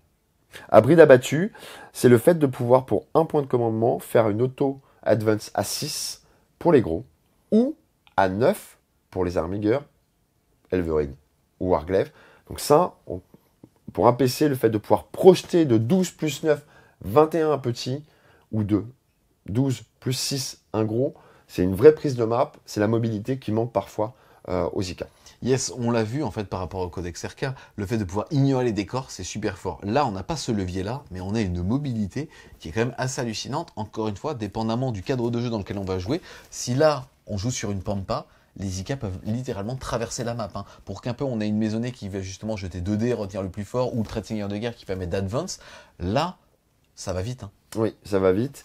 On verra après cette attitude de Lige, comme tu disais, le trait de seigneur de guerre qui te permet d'advance ses charges. Donc voilà, ça fait que l'Ika est menaçant quasiment dès le terrain. Ensuite, on va avoir le stratagème pied de tonnerre qui vaut 1 PC. Ça va être utilisable par les titanesques qui ont toujours leur attaque de piétinement. Par contre, maintenant, les piétinements ne permettent plus de multiplier le nombre d'attaques. Donc globalement, ça sera 4 pour les Ika, on va dire, titanesques standard, et 5 si jamais on prend le galant, c'est-à-dire le spécialiste du corps à corps, qui lui touche à 2. Là, si on décide de taper avec ses pieds, on va avoir un malus de -1 à la touche, donc on touchera à 3 avec le galant, 4 avec les autres. C'est quand même pas la folie. Mais là, pour le coup, on fera directement 2 blessures mortelles, à moins que la cible soit véhicule, monstre ou personnage. Donc c'est quand même pas mal. S'il reste stat 4 blessures mortelles ou 4 PV à faire, on peut entre guillemets les faire cash. C'est toujours pareil, une source de blessure mortelle. On sait que la V9, la blessure mortelle, c'est très dur à éviter. Il y a quelques feel no pain, ou en tout cas équivalents. Mais c'est vrai qu'avoir une source de blessure mortelle pour aller finir potentiellement quelque chose avec la garantie que, c'est quand même pas mal. Gloire impétueuse, ce stratagème, c'est pour les Armigeurs. Ça revient un peu à ce qu'on disait tout à l'heure avec le fait de pouvoir augmenter les attaques. C'est le fait, pour un point de co, de pouvoir donner les 6 explosifs aux attaques de mêlée sur un Armigeur. Si on commence à cumuler avec le nombre d'attaques, plus les rerolls de 1 de certaines maisonnées, on commence à avoir des Armigeurs qui peinaient un peu sur le nombre d'attaques qu'ils ont en mêlée avec la petite tronçonneuse qui est 4 attaques, balayage x2, donc 8. Si on commence à cumuler tous ces buffs et ces stratagèmes, ça devient une menace non négligeable au corps à corps. Ensuite, on passe au stratagème brise-ligne. Attention, là, c'est pour les véhicules Questoris Imperialis uniquement. Quand il va faire justement sa consolidation, au lieu de bouger de 3, il va bouger de 6. Et on rappelle qu'il a un bonus de +1 potentiel, justement, donc potentiellement de bouger jusqu'à 7 pouces, et ce, dans n'importe quelle direction. On se rappelle que les petits sont super OP et comptent pour 5, et que les gros compte pour 10 et qu'il y a un monde dans lequel, en plus, le gros va être super OP. Donc bouger de 6 dans n'importe quelle direction pour un PC, aller voler un objectif, ça peut quand même priver l'autre de 4 points de victoire, voire plus. Hein. On est d'accord, c'est toujours fort le fait de pouvoir ne pas être contraint au moment de la consolidation, d'aller vers l'ennemi le plus proche. Et encore plus quand on fait 10 en figurine, qu'on peut être super OP ou qu'on fait 5 et qu'on peut être super OP. Et qu'en plus, ça permet sur le tour d'après d'être encore plus mobile. Donc non, c'est très fort. Prouesse martiale, un stratagème qui vaut 1 ou 2 PC selon si on l'utilise sur un armigueur ou sur un normal, qui va permettre d'améliorer sa sauvegarde pendant une phase de 1. Ce qui, en résistance sur des gros bébés comme ça, n'est pas négligeable. Ensuite, on va avoir la tactique en meute, on en a déjà parlé tout à l'heure, ça vaut 1 PC. En gros, on va choisir un corps à corps, et si on a 2 Armingers qui sont dans le même, alors ceux-ci vont ajouter 1 à leur caractéristique d'attaque pour chaque figurine Arminger de votre armée qui est apportée dans l'engagement de l'unité choisie. De base, ils ont 4 attaques, là ils peuvent monter à 5, on a vu tout à l'heure qu'ils pouvaient monter à 6, qu'ils pouvaient multiplier par 2 leurs attaques, donc passer à 12. Il y a un monde dans lequel, en fait, justement, ces petits gars deviennent bien plus menaçants qu'il n'y paraît. Exactement, parce que c'était un peu le travers qu'on avait. On n'a pas de nouveaux Armiguers comparativement au Chaos, au RK qui a eu la chance d'avoir des nouvelles versions. On n'en a qu'un seul qui a une épée tronçonneuse. Il a 2 modes, balayage ou attaque normale, mais c'est vrai que le 4 attaques pouvait être ultra limitant. Là, le fait de pouvoir cumuler des stratagèmes ou des aptitudes pour améliorer le nombre d'attaques et la force ou la pénétration d'armure de ces attaques commence à faire que les petits et les Warglaives vont être très attrayants. Yes, ensuite on va avoir Souffrance de l'Antique Nuit, il vaut 1 PC, c'est le stratagème pour Mister M, puisqu'à partir du moment où notre adversaire à la phase de combat a le mot-clé KO, on peut relancer Jet de blessure de 1. On aime les stratagèmes fluff. Bah, il s'appelle Mister M d'ailleurs. Protocole de feu du ciel, c'est un stratagème qui existait déjà, c'est le fait donc pour les Armigers. Il n'est pas précisé Elverine, mais on peut l'imaginer qu'on pouvait l'utiliser principalement sur les Elverine avec leur canon, c'est le fait d'ajouter un au jet de touche dès qu'on va tirer sur un aérodine. Ensuite, on va avoir éclaircissé leur rang. Pour un PC, on va choisir au début de la phase de tir 3 unités Arminger, donc les petits, et ils vont tout simplement blesser automatiquement sur du 6 pour toucher. Ce qui est plutôt pas mal. Encore une fois, on voit qu'on cumule les possibilités pour le fait que les Armigers de corps à corps, ou les Elverine, puisque là en l'occurrence c'est à la touche, donc même avec leur canon, fait que les 6 blessent auto. Quand on commence à cumuler tout ça, ça commence à être pas mal. En fait, donc il y a un monde sur lequel on va le mettre sur 3 Elverine, ça coûte 400 et quelques points, près de 500 points, mais on s'en fout, et on va faire 12 des 3 tirs. Et les 6 blessent auto. Et les 6 sachant que blessent c'est auto. dégâts 3. C'est pas mal, hein. Ça commence à picoter. Prétention au trophée, nouveau stratagème, qui permet en fait, quand un de nos chevaliers impériaux tue un titanesque, de gagner des aptitudes. Il va gagner plus une caractéristique d'attaque. Bon, ok. Il va gagner le fait de 1 point d'honneur supplémentaire donc dans les aptitudes chevaleresques. Très honnêtement, c'est situationnel. Il faut se battre contre un titanesque. C'est vrai que si le cas se présente, ça fait qu'il a un trophée, il a eu plus une attaque et il aura un serment potentiellement au-dessus grâce au fait qu'il aura un point d'honneur supplémentaire. Ensuite, on va avoir la bienveillance du dieu machine pour un PC. C'est réservé aux figurines Questor Mechanicus, donc attention. Par contre, là, ça leur donne tout simplement un insensible sur les mortels à 5+. Il était déjà existant. Moi, j'aime bien le fait que le Mechanicus, il a quand même pas mal de petits trucs gratuits comme ça, qui peuvent être utiles. Parce que les blessures mortelles, quand on est handicap, c'est chiant. Un TS peut quasi littéralement t'en one-shot en phase de psy, donc c'est plutôt pas mal d'avoir ça, quoi. Oui, d'accord. Broyer, il existait déjà chez les RK. Pour rappel, quelqu'un a essayé de le tenter sur moi. C'était l'existant avec le gantelet. C'est le fait, donc, à partir du moment où on utilise le gantelet avec une attaque, sur un concours de force de dés, on peut ignorer les invulnérables. Par contre, si on loupe ce concours de dés de force, les dégâts passent à 0. Voilà. Ça peut être rigolo sur une grosse unité avec une invulnérable, de le broyer en faisant sauter son invulnérable. Mais comme on l'avait remarqué lors du rapport de bataille, la pénétration d'armure du gantelet est entre -2 ou -3, donc c'est pas exceptionnel. Il y a des chances que l'unité en face garde une sauvegarde. Yes. Ensuite, on va avoir l'esprit de la machine Résurgence. C'est encore une fois pour du Questor Mechanicus uniquement. On va l'utiliser à la phase de commandement. Ça va coûter 1 PC pour les petits, 2 PC pour les gros. Et on est alors, par rapport au profil dégressif, considéré comme ayant tous ses PV. Ce qui est pas mal, ce qu'on commence à voir, c'est la volonté d'avoir 1 ou 2 PC selon si on l'utilise sur un Armiger ou sur un gros. On sent qu'il y a cette volonté dans le codex au fur et à mesure. Et on le retrouve d'ailleurs avec Vaillant jusqu'au bout, qui pour le coup est un stratagème Questor impérialiste qui était déjà existant. C'est le fait, au moment où on est détruit et qu'on n'explose pas, de pouvoir pour 1 PC si on est Armiger, 2 PC si on est un Questoris ou un Dominus, combattre avant de mourir. Sachant qu'on sera dans la tranche des PV du bas, donc on n'aura pas des super attaques, mais ça peut être possible en dernier carré pour un galant ou autre de faire des dernières attaques avant de mourir. Yes. Ensuite, on va avoir Noble Sacrifice qui va valoir entre 1 et 3 PC. Tout simplement, si jamais on est petit, ça sera 1 PC. Si on est moyen, donc déjà très gros, ça sera 2 PC. Et si on est très gros, alors ça sera 3 PC. Et le fait donc d'exploser automatiquement. Attention, si jamais on le fait sur un très gros, la portée d'explosion ne passera sur 3d6 que sur un 4+. C'est fort. C'est-à-dire que, pourquoi il coûte 3 PC? Parce que pour ceux qui ont déjà vécu le temple solaire de l'Ika qui est arrivé dans tes lignes, un gros qui explose à 3d6, ça fait très mal. Il coûte 3 PC, mais ça peut être ultra rentable. J'en connais un ou deux qui l'ont vécu. Oui, voilà, j'en connais un ou deux qui l'ont vécu, ça peut faire super mal. Stratagème suivant, relater les vertus. Là, on va voir une notion apparaître, c'est la notion de mentor. En l'occurrence, dans les datasheets, on verra qu'il y a 2 classes qui ont cet intitulé, ce mot-clé mentor, qui sont le chevalier précepteur et Canis Rex, le personnage nommé Ika. Et donc, ils ont la possibilité de donner des leçons aux petits, aux armigueurs, qui ne se déclenchent qu'à la phase de commandement suivante. Et encore, il faut qu'ils réussissent un G, un 3+. Relater les vertus est un stratagème pour 1 point de co qui permet de donner une leçon qui n'a pas été utilisée précédemment, de la donner immédiatement, et elle sera active automatiquement, elle réussit automatiquement sur un petit, et elle se durera jusqu'à la phase de commandement prochaine.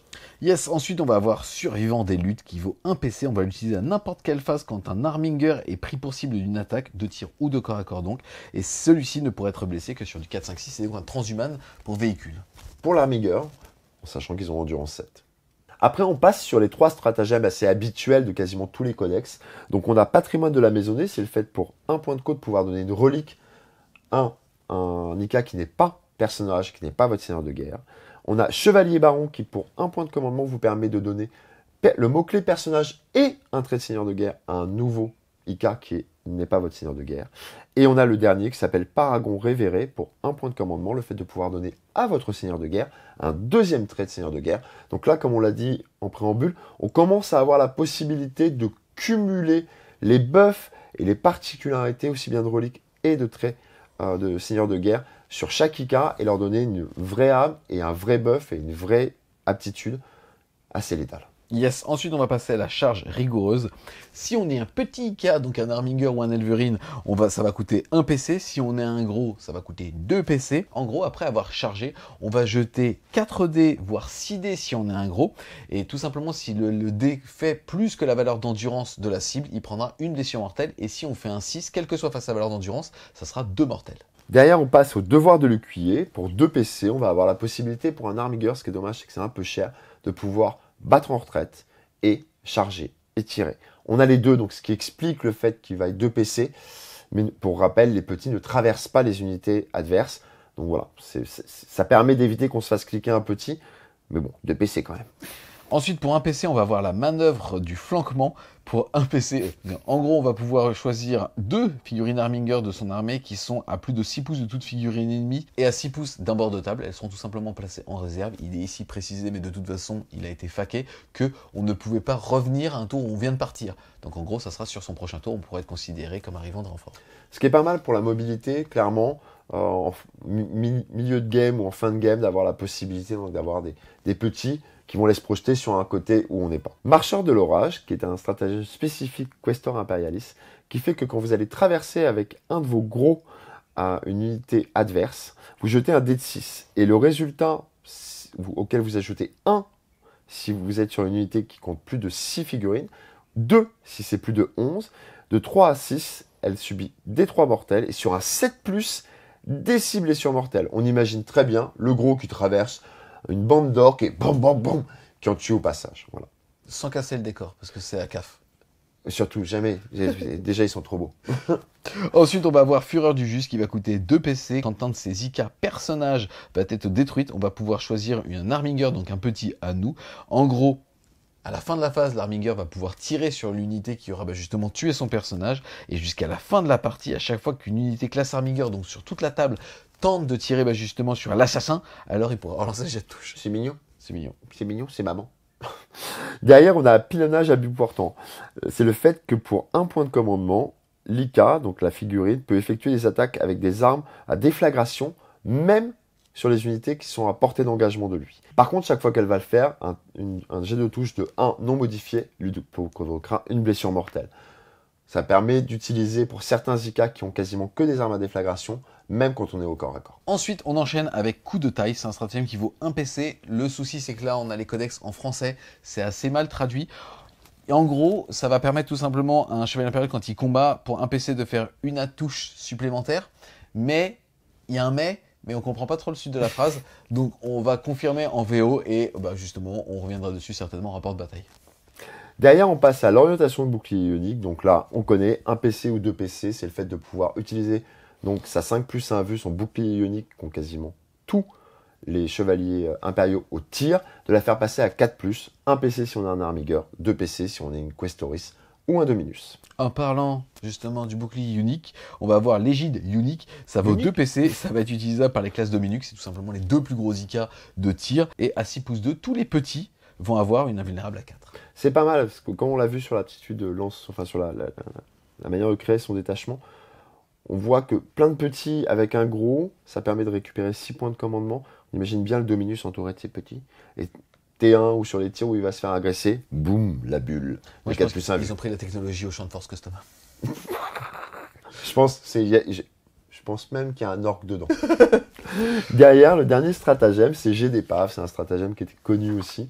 C'est le fait, donc, si on a un gantelet ou une relique gantelet, de pouvoir, une fois qu'on a tué quelque chose, le prendre et le jeter pour provoquer des blessures mortelles à 9 de portée. On passe maintenant au mécanisme de cours exalté. C'est tout simplement moment festaliste de payer plus cher en points, pas en euros, les IK pour leur donner certains bonus. On commence tout de suite par Maître du Jugement qui lui va coûter 30 points supplémentaires. Le Maître du Jugement, donc c'est la particularité pour un Questor Imperialis. On revient au fait que dans la cour exaltée, vous avez des aptitudes qui sont spécifiques Imperialis, spécifiques Mechanicus.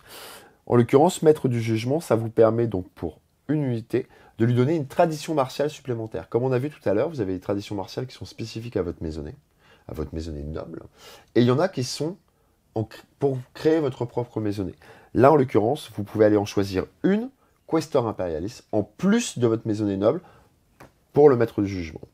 Et en plus, à chaque fois, vous aurez une aptitude du Paragon noble, une fois par bataille, lorsque vous utilisez un stratagème de ruse stratégique. Pour rappel, les stratagèmes ont des intitulés, des catégories. Il vous coûtera 0 à partir du moment où la figurine que vous avez choisie est sous l'effet d'une aptitude de lige. Les aptitudes de lige, comme on va le voir, c'est les Questoris, la classe Questoris moyenne, qui permet de donner des buffs à différents armigueurs, potentiellement même à un Questoris selon certaines conditions. Donc là, en l'occurrence, ce stratagème vous coûtera 0. Yes, ensuite le buff qu'on va avoir, c'est au monarque, ça va coûter 45 points de plus justement à un Ika. Celui-ci doit être le seigneur de guerre ou un de vos seigneurs de guerre payé avec les petits PC. En gros, à chaque fois qu'on gagne justement un point d'honneur, là on jettera un dé et sur un 5+, on gagnera un supplémentaire. Et en plus de ça, à chaque fois qu'une figurine utilise son aptitude de lige, alors on va pouvoir choisir un petit à 6 pouces et non à 12 comme le lige. Donc pour très bien se dire, toi à 12, c'est basique, bon, toi aussi à 6 à côté de moi, tu en bénéficies aussi. C'est quand même pas mal. C'est le fait, on commence à avoir la possibilité de doubler les aptitudes de lige, les points d'honneur qui vont permettre aussi, selon les serments, de doubler les aptitudes de lige. Tout ça cumulé, on va commencer à se rendre compte qu'on peut être sur buff, plein de petits, voire potentiellement un ou deux Questoris. Ensuite, on va passer à Garde Monarque qui lui coûte 35 points.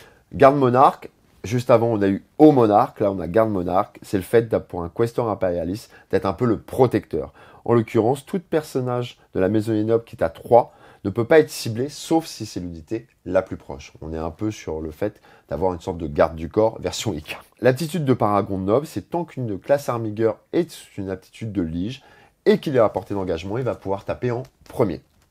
Ensuite, on va avoir le buff Gardien des Portes qui va coûter 35 points supplémentaires. Ça va être pour Questor Imperialis seulement. Tant que cette figurine est entièrement dans votre zone de déploiement, elle ne pourra être blessée que sur du 4-5-6. Et l'aptitude de Paragon, c'est que tant qu'une figurine classe Arminger est sous l'effet d'une aptitude de lige de cette figurine, alors si elle est à portée d'un pion objectif, elle aura plus en endurance, donc passer de 7 à 8. Ce qui n'est pas négligeable, on est clairement sur des paliers. Derrière, on a le mot-clé héros qui permet donc, pour 20 points, de choisir un personnage Questoris Imperialis. Il aura la particularité de pouvoir transmettre à 9 pas, comme un héros, comme un messager, une aptitude de lige. L'aptitude de Paragon fait que un armigueur qui est sous une aptitude de lige gagnera en plus une 4+ invulnérable. Ensuite, on va voir le Princeps qui lui vaut 35 points. C'est pareil Questor Mechanicus automatiquement. Là, quand on est censé perdre un point d'honneur, on va jeter un dé et sur un 5+, on ne le perdra pas. Et l'aptitude de Paragon, c'est le fait quand on va donner son aptitude de lige, donc à 12 pouces, de ne pas nécessairement avoir à choisir un petit, mais on veut le faire sur un gros. On va le voir après, les aptitudes de lige. On a Advance et Charge, 2-3 autres trucs comme ça peut être rigolo. Ça peut picoter. Derrière, on va avoir Maître des Forges qui coûte 30 points. En l'occurrence, pour un personnage Questor Mechanicus, Maître des Forges, on pouvait s'en douter. Tant qu'il est dans votre zone de déploiement, vous pouvez réduire la caractéristique de dégâts d'une blessure qui lui est allouée de 1. L'aptitude de Paragon Noble fait que pour un armigueur, toujours, comme vous l'avez compris dans la mécanique, qui est sous une attitude de lige, et qui se trouve dans votre zone de déploiement, vous pouvez ajouter 1 au toucher pour l'attaque et 1 au jet de blessure. Ensuite, on va avoir Maître Tacticien, qui est aussi Questor Mechanicus, mais là, on ne pouvait pas s'en douter, puisque il va coûter 30 points. Et en gros, on va pouvoir sélectionner, quand on sélectionnera cette amélioration au moment de faire sa liste, on va pouvoir choisir une des traditions martiales Questor Mechanicus qu'aucune figurine de son armée n'a, et en hériter. Petite particularité, on n'a pas le droit de prendre fidélité du rouage. L'aptitude de Paragon Noble, c'est que, en gros, une fois par bataille, quand on va vouloir utiliser un stratagème tactique de bataille pour un chevalier impériaux, alors, il va coûter 0 PC. Voilà, c'est quand même pas mal, Maître Tacticien. Il maîtrise la s'en douter. tactique. Derrière, on a Maître du Savoir. Le Maître du Savoir est plutôt intéressant parce qu'on rentre dans la particularité des mentors. En l'occurrence, vous choisissez un personnage, mentor ou précepteur. Si jamais c'est le cas, Si jamais c'est le cas, il va pouvoir donner une leçon supplémentaire à sa phase de commandement. Si jamais ce n'était pas un précepteur ou Canirex, vous allez pouvoir lui donner le mot-clé mentor. Ce qui est pas mal puisque, mis à part précepteur ou Canirex, vous n'aviez pas d'autres mots-clés mentor dans les datasheets. Et en plus, il aura la particularité de pouvoir lui donner une leçon chevaleresque qui passera sur un 3+, et qui sera automatique, qui ne faudra pas attendre la phase de commandement suivante. Ensuite, on va... Pour l'aptitude de Paragon, qui n'est pas mal non plus du tout, sur le Maître du Savoir, vous avez la particularité de choisir une classe armigueur qui a déjà une aptitude de lige et de pouvoir lui accumuler avec une deuxième, en l'occurrence la vôtre. Ensuite, on va passer certainement à celui auto-inclus dans toutes les listes, c'est Maître du Vox, il ne vaut que 20 points. Et tant que cette figurine est sur le champ de bataille, à chaque fois que vous dépensez un PC sur un 5+, le PC est restitué. L'aptitude de Paragon, c'est en gros le fait qu'on va pouvoir choisir au moment où on donne sa lige un armigueur n'importe où sur le champ de bataille. Clairement, 20 points, il est auto-inclus celui-là. Bah, Maître du Vox. Allô? Lol, je t'entends comme si t'étais à côté de moi, c'est magnifique. Et on va passer enfin aux reliques patrimoniales. On va commencer par le Sanctuaire. Figurine classe Questoris ou Arminger seulement. Le porteur a une sauvegarde invulnérable de 4+, contre les attaques de mêlée. Donc ça c'est pas mal, vous allez voir, parce qu'il y a un trait de seigneur de guerre qui permet donc d'avoir une 4+ au tir. Donc vous pouvez ultra buff un Questoris avec une 4+ au corps à corps et une 4+ invulnérable au tir. Ensuite, on va avoir le Ravageur, pour figurine qui utilise une épée tronçonneuse Reaper. En gros, on va être force +7, donc force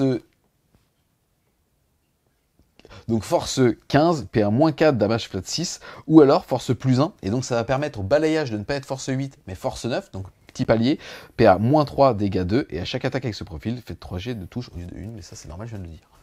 Derrière, on passe à l'armure ionique sanctifiée, qui était déjà existante. Pour les Questoris ou les Armigueurs, c'est le fait d'avoir une caractéristique de sauvegarde de 2+. Ensuite, on va avoir le Home du Chevalier Inconnu, ça va être pour un classe Questoris ou un Arminger, sur un jet de blessure non modifié de 6. Ça sera directement des blessures mortelles à la place des dégâts normaux. On rappelle quand même, les gantelets sont en dégâts 8, c'est 8 BMK. Ça picoute. Le Home Dominatus, donc une figurine classe Questoris avec aptitude de lige. Seulement, à la fin de chacune de votre phase de commandement, vous pouvez choisir un armigueur affecté par une aptitude de lige donnée par le porteur. Tant que le porteur est sur le champ de bataille, l'aptitude affecte le classe armigueur jusqu'à la fin de la bataille ou jusqu'à ce que vous le remplaciez par une autre aptitude de lige sur cet armigueur. Donc si vous réfléchissez, vous pouvez commencer à cumuler au bout de 2-3 phases de commandement des armigueurs qui sont full aptitude de lige jusqu'à la fin de la bataille. Ça c'est mieux que le Fox. Hein. Ça va avec quoi. Ensuite on va avoir la fureur infinie, on va remplacer le canon Gatling Avenger d'une figurine qui normalement fait 12 tirs. Là on va faire 12 tirs plus D6 de force 6 moins 3, 2. Exactement. Et pour rappel, on a vu qu'il y avait la possibilité de proc D6 et ainsi de suite selon des maisonnées ou autres. d'augmenter les dégâts. Enfin, je vous laisse calculer, ça commence à piconner. Derrière, on va passer au home du bâtard. Figurine classe Armiger seulement. Le pauvre, c'est un petit bâtard. Chaque fois que le porteur effectue une attaque, ajoutez 1 au jet de blessure de l'attaque. Le porteur ne peut pas être affecté par une aptitude de lige. Par contre, il gagne l'aptitude suivante, le home du bâtard, aptitude de lige spécifique à lui. À votre phase de commandement, vous pouvez choisir une autre figurine classe Armiger, qui est à 12 pains, jusqu'au début de la phase de commandement suivante. À chaque attaque de la figurine classe Armiger, ajoutez 1 au jet de blessure. En fait, c'est un Armiger qui donne une aptitude de lige à un petit copain. Ensuite, on va voir la marque de l'Omni Messi. On en a parlé tout à l'heure, c'est pour les Questor Mechanicus, Questoris ou Arminger de son armée. Et à sa phase de commandement, on va récupérer D3 PV perdus. Derrière, on va avoir la bannière triomphale de Macarius. Pour un Questor Imperialis Questoris, la particularité que vous allez lui donner l'objectif sécurisé. Donc, pour rappel, il vaut 10 en nombre de figurines en plus. Et en plus, si toutes les unités de votre armée ont chevalier impériaux ou agent neutre ou agent de l'Imperium, vous gagnez un point d'honneur bonus. Par contre, si le porteur est détruit, vous perdez un point d'honneur. C'est quand même très fort, hein. C'est-à-dire qu'on commence la partie à 2/6 avant de devenir en mode golden. Oui. C'est bien. Et on a un gros qui vaut 10 qui est objectif sécurisé. Ensuite, on va avoir le saut du mentor, c'est pour les chevaliers précepteurs. Ça va lui permettre de connaître une leçon et de pouvoir aussi justement prodiguer une leçon supplémentaire. Donc il est fort. Derrière, nous avons le cœur ionique. En fait, c'est Iron Man. En l'occurrence, Questor Mechanicus, Questoris ou Armiger. Une fois par tour, vous pouvez choisir à la fin de votre phase de commandement qu'il utilise ce cœur ionique. Il va prendre une blessure mortelle, il choisit une arme dont il est porteur, il va ajouter 1 à la caractéristique du mouvement, il va ajouter 1 au jet d'advance et de charge, et il va ajouter 1 au jet de blessure pour l'arme sélectionnée. Ensuite, on va avoir le gantelet du Paragon. Ça remplace un gantelet existant. Là, ce qui va se passer, c'est que si on décide déjà de ne pas faucher, on va passer à force x2, PA -4 au lieu de -3 et dégâts 9 au lieu de 8. Donc c'est -1 PA, -1 en force. Et si on décide de balayer, alors ça sera force +2, PA -2, donc on touche pas la PA. Par contre, ça sera dégâts flat 4. Et en plus de ça, pour les deux modes, à chaque jet de blessure non modifié de 6, alors ça ignore les invuls. On va commencer à ignorer beaucoup d'influx. Derrière, on a le bûcher du traître, donc une figurine Questor Imperialis Chevalier Vaillant, donc un Dominus, qui aura la particularité de remplacer son canon à conflagration. Portée 18, lourde 3d6, force 8, PA -2, 2. À chaque attaque, l'attaque touche automatiquement, c'est une sorte de méga lance-flamme. Tout jet de blessure non modifié de 6, on ne peut pas tenter de sauvegarde invulnérable contre l'attaque. Colère de Cole pour un chevalier Castellan Mechanicus uniquement. On va remplacer justement le décimateur à plasma. Donc c'est le gros plasma qui fait 2d6 tirs de force 8, -4, flat 3, déflagration. Pas mal. Oui. On remarque que c'est quasiment la première fois qu'on voit les Dominus apparaître pour les reliques, les traits ou autres. On sent qu'il y a une volonté de les mettre un peu de côté. Après, le bûcher du traître ou la colère de Cole était déjà existant. Voilà, c'était quand même pas mal qu'ils aient de quoi jouer un petit peu. Derrière, on passe au jugement. C'est la nacelle lance-roquette Storm Spear seulement. Portée 48, lourde 3, force 8, PA -2, dommage D3 +3. Cette arme peut cibler des unités qui ne sont pas visibles du porteur. On rappelle que certes, ça peut tirer sans ligne de vue, mais qu'on est dans l'air de la Ratassa Slate, et ça fait qu'on aura un bonus de +1 à sa sauvegarde. Sous-entendu, en fait, on sera et -1 pour toucher. Et -1 pour toucher. Donc, elle aurait été golden, mais à voir s'il l'a encore. On passe maintenant au trait de Seigneur de Guerre. Le premier, ça va être commandement rusé. Tout simplement, au début de sa phase de commandement, on jette un dé sur un 5+, on récupère un petit PC. Ensuite, on va avoir béni par les sacristains, qui fait qu'à chaque attaque de tir de ce Seigneur de Guerre, je te bénis. C'est gentil. Sur un jet de blessure non modifié de 6, l'attaque infligera une blessure mortelle à la cible en plus des dégâts normaux jusqu'à un maximum de 6. Ils t'ont vu venir avec ta petite relique. Hein. Ouais, c'est bon. Ensuite, on va avoir rempart ionique. T'en parlais tout à l'heure, c'est le fait d'avoir une autre invulnérable à 4, mais uniquement au tir.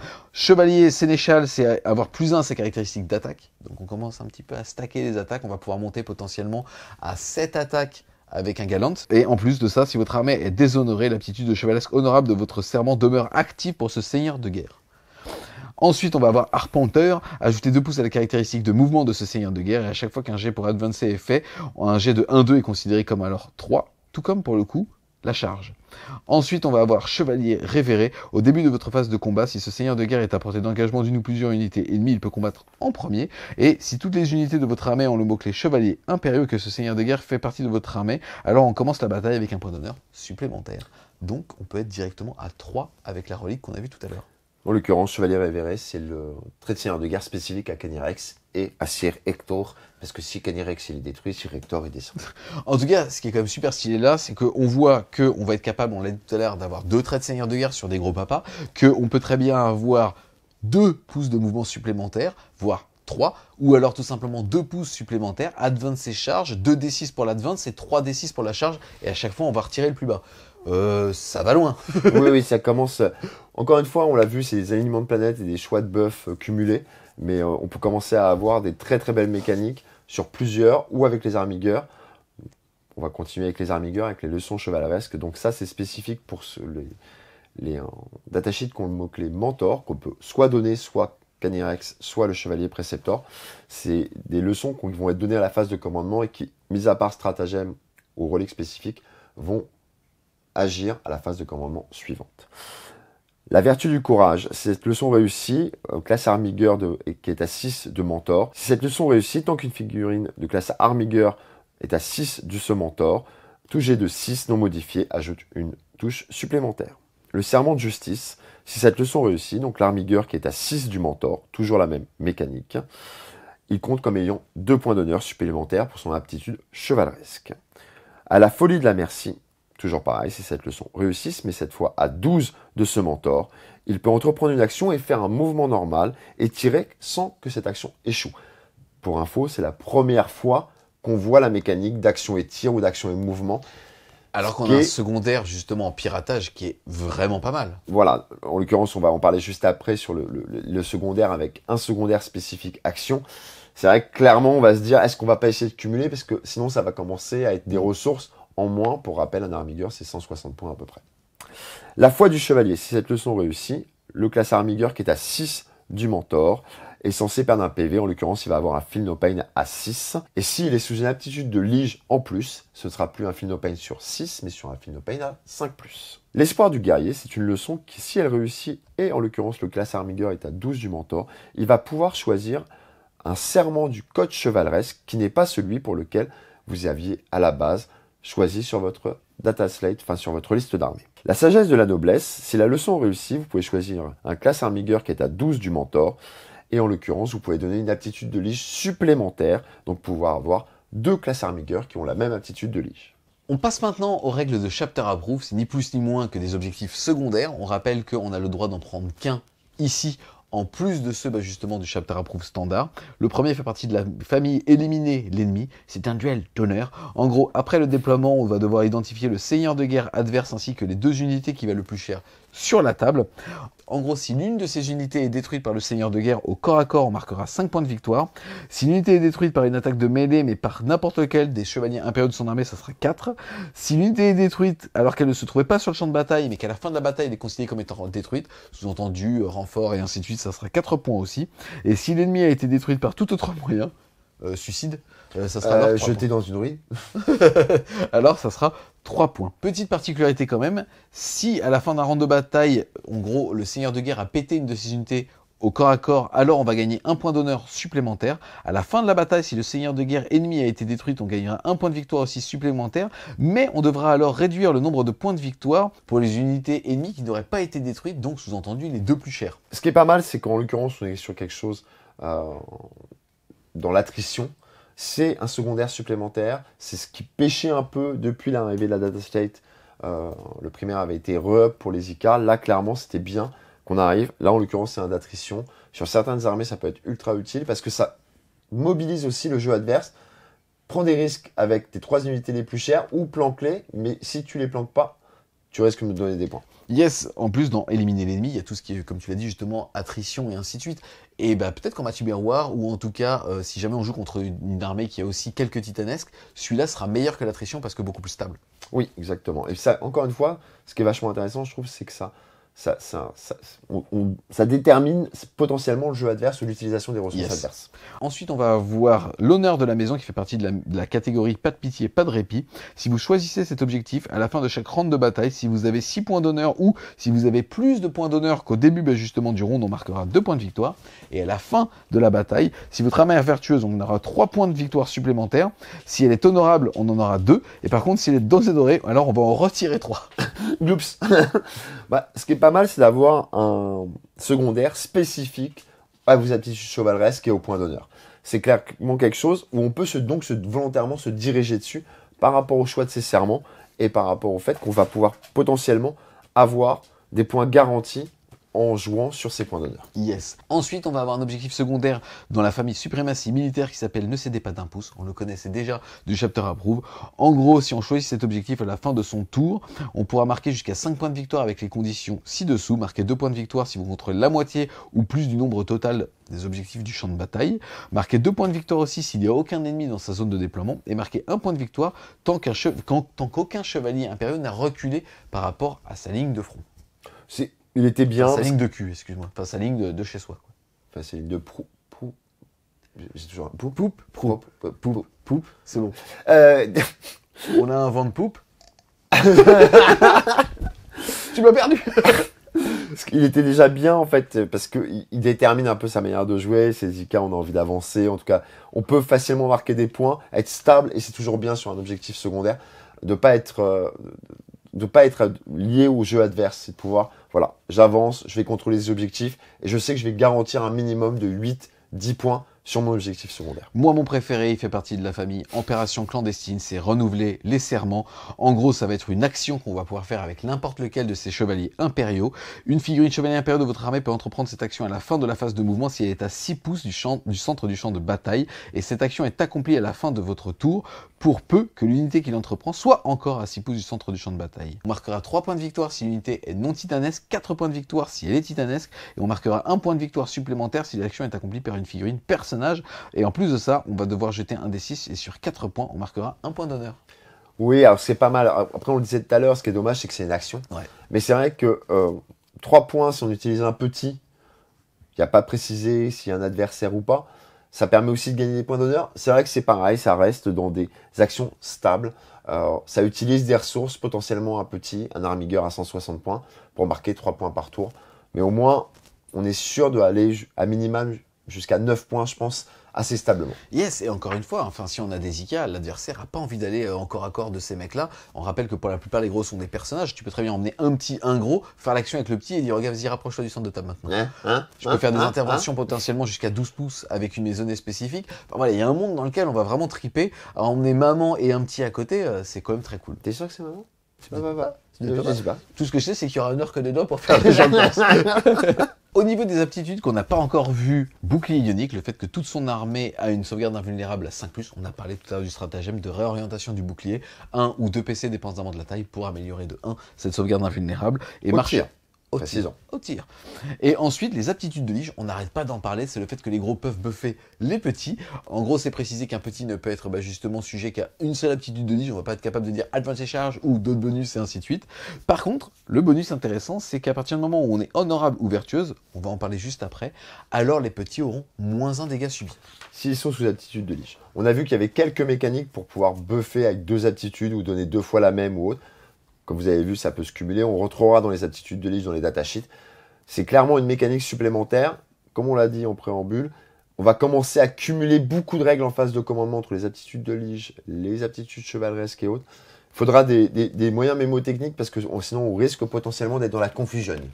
Ensuite, on va passer justement à ce qui va faire l'ADN et le kiff justement de quand on joue IK, c'est les codes chevaleresques. Attention, on a le droit d'utiliser cette règle que si l'intégralité de son armée a le mot-clé Imperial Knight. Donc là, en allié ou quoi, ça ne marche pas.